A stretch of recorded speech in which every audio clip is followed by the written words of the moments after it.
আসসালামু আলাইকুম এভরিওয়ান, কি অবস্থা সবার, কেমন আছেন? আশা করি সবাই অনেক অনেক ভালো আছেন। আমিও কিন্তু আপনাদের দোয়ায় অনেক ভালো আছি। বরাবরের মতো নতুন একটি ভিডিও নিয়ে চলে আসলাম আপনাদের মাঝে। আজকে এই ভিডিওতে দেখাবো আমরা আরনুস মাখা ভর্তা কীভাবে বানাতে হয়। এই সবাই ভিডিওটা শেষ পর্যন্ত দেখবেন, আশা করি সবার অনেক ভালো লাগবে।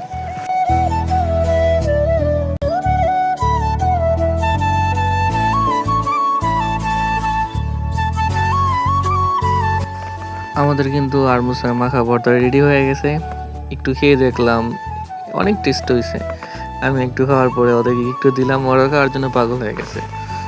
আপনারা যারা এখনও আরনুস মাখা ভর্তা খান নাই তারা অবশ্যই বাসায় একবার ট্রাই করে দেখতে পারেন।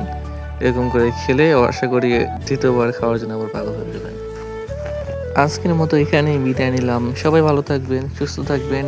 ইনশাল্লাহ আবার পরবর্তী কোনো ভিডিওতে দেখা হবে। আল্লাহ হাফেজ।